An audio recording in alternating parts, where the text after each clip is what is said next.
Play ball! If they don't win, it's a shame. It's 1, 2,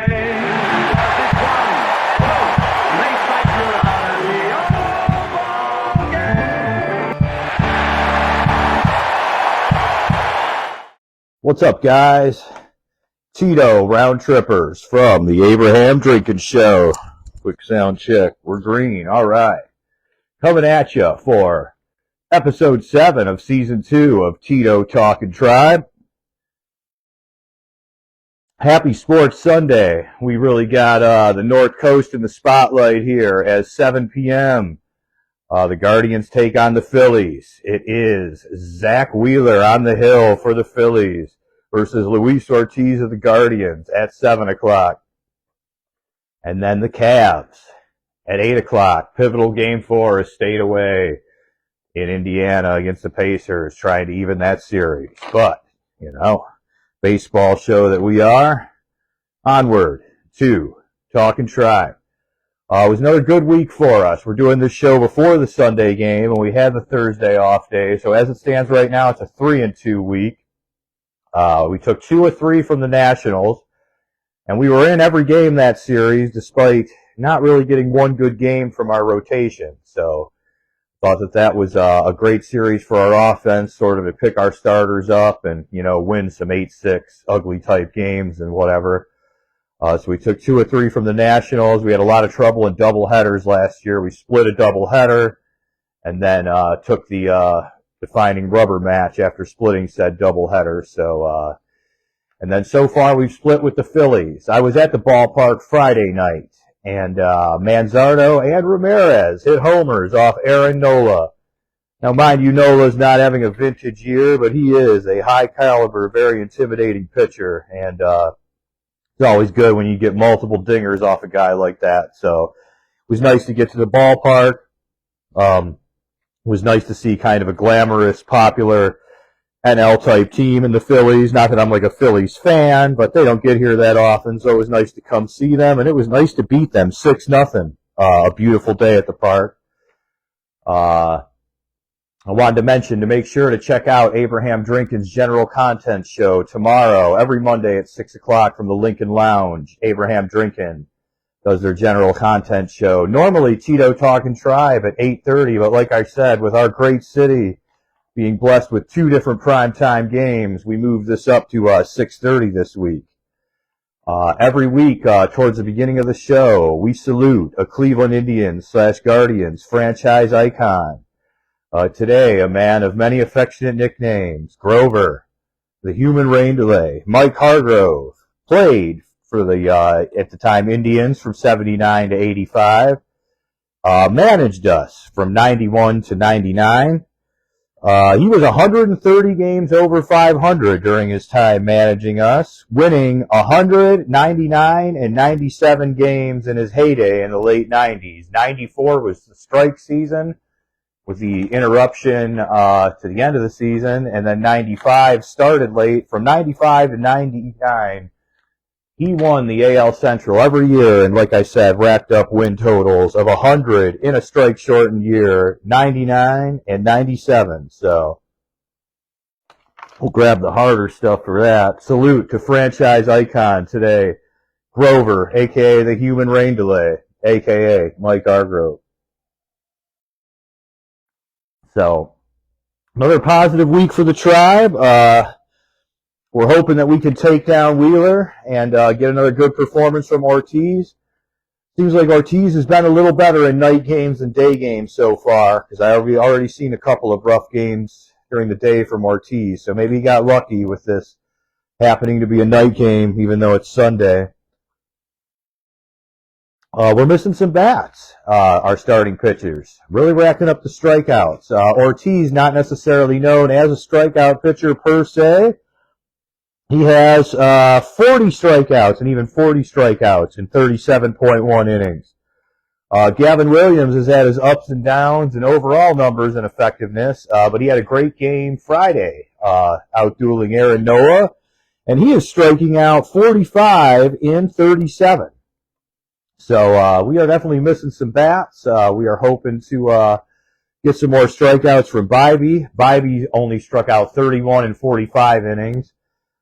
Translates to 6.2 Ks per 9. Obviously, we're used to a little better from that from Bibee, but his ERA is down to 3.8, and his WHIP is down to 1.22. Now, I distinctly remember 2 episodes ago, Bibee I speak of, I specifically remember 2 episodes ago, Bibee's WHIP was at a rather ugly 1.5 because 2 tapings ago, we were approaching May 1st. We weren't quite there yet, but was close to May, and his WHIP was 1.5, and yeah, you never want your ace to be much above you in 1.4 early in the season for long. So Bibee's got it down to 1.22. So continuing on with the National League, we had a decent week. Regardless of what happens, let's hope we can make it a 4-2 week and take this rubber match about to happen here in a few minutes against the Phillies. No real surprises in the lineup as it's been lately. Schneeman's at second, Arias is at short, and, Rocchio has been sort of slumping and the odd man out lately with Schneeman and Arias both worthy of as close to everyday playing time as you'll give, moving part platoon type players. So next week with Milwaukee and Milwaukee at home, and then we're in Cincy for the weekend, looking ahead to next week. First of all, the Brewers are 12-7 at home and 8-14 away. So let's be fortunate. It alternates every year with our NL foes. Let's be glad that we catch the Brewers in our house this year, because this early in the season already, that's some pretty decisive splits that we catch them 8-14 away instead of having to go to their house where we're 12-7 at home. Not even to mention it's a double factor with those splits because we're considerably better on the home field versus on the road as well. So, and then the Reds are only a game and a half behind the Brewers overall. They're right there in the middle of that NL Central pack with the Brewers. But I wanted to note about the Reds. Yes, it's in Cincy, the Tito Francona Bowl, Battle of Ohio, all that fun stuff. Cincy's 9-10 at home and 11-12 away. So Cincy's a good team, especially while they wait for their bats to get going. McLean has been disappointing, and they've had a couple of sluggish starts on offense, but they have gotten some great pitching. So for them to be 9-10 at home and 11-12 away, fortunately, since we're in Cincy, so far they've proven to not be considerably better at home than away, for what that's worth. So hopefully it can be another good week for us. Pitching matchup of the week I have spotlighted, especially if we're going to be at home at all. I always like it to be a home game, is the rubber match of the Brewers series at 1:10 on Wednesday. Gavin Williams, who, again, was really good Friday, battled hard his start before and got out of a lot of jams. But Gavin Williams versus Jose Quintana Wednesday at 1:10 is my pitching matchup of the week. The Brewers are really good at scouting people that fit their system. They got a great defensive infield, so they target pitchers that can get good, efficient ground ball outs. And Quintana's been a good fit for them so far. Small sample size because he was rehabbing to start the season. But that'll be a good one. Williams versus Quintana, the rubber match of that series. And let's just hope we can keep stringing winning weeks together. I'm going to hope we can get to Zach Wheeler somehow, and this can be a winning week. And then we've got to do what we can in another 6-game week, like I said, starting with 3 at home versus the Brewers and 3 on the road against the Reds. We're a handful of games above 500 now. We're still sitting at that top wild card. I think the Royals are breathing right down our neck like they were, and the Athletics are still the other of the 3 wild cards in the AL. No change in the other division leaders. It's still Detroit in the Central, Mariners in the West, Yankees in the East. But, yeah, we're a few games over 500, and these Brewers and Reds, we don't want to take them lightly, but they are glorified 500 teams. So let's hope we can have another good week against them, especially with that pivotal matinee affair Wednesday. Gavin Williams can outpitch Quintana. Look for Schneeman to continue to be an everyday-ish type player. Some spot starts in the outfield, probably a minimum of 4 or 5 starts a week in second base. Every now and then Arias will slide over there, but so Schneeman will be something like an everyday player. Let's hope he can keep it up. You know, we have 4 regulars with an OPS over 800, and 3 of them are somewhat the usual suspects. Manzardo, as you could figure, with his home run total. Kwan and Ramirez, our offensive cornerstone.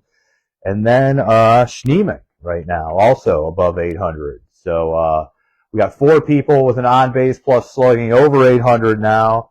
2 people have advanced it to the mid-750s. Angel Martinez, I'm drawing a blank right now, not Santana. But anyhow, so with 4 people's OPS over 800 and 2 people's in the mid-750s, the offense is going in the right direction. I assume there'll be some nice growth in the rotation. As I said, we are missing some bats, especially Gavin Williams, and Luis Ortiz has been a nice surprise because we knew he'd be a pretty effective pitcher in spurts, but to be a few strikeouts over a strikeout inning, he has really been missing some bats and being a good pitcher for us. So that's where we're at. The Rangers slowed the Tigers down a little bit. I think they took 2 out of 3 from them, so we're no farther behind the Tigers than we were last week, depending tonight's results against the Phillies. So I can't say exactly how far behind we are, but we'll still be something in the neighborhood of 1.5 behind the Tigers. Like I said, the Royals hanging tight by us, and the Twins made it to 500 yesterday, beating Logan Webb's Giants. So last year was no fluke. This division has 4 teams at or above 500 again. The Tigers leading our division, our Guardians, and the Royals playing good ball, and now the Twins are 500. So it's going to be a hell of a race for this division. And, yeah, we definitely want to stay within a series of the Tigers like we are and just have a hot week and take this division lead and not look back.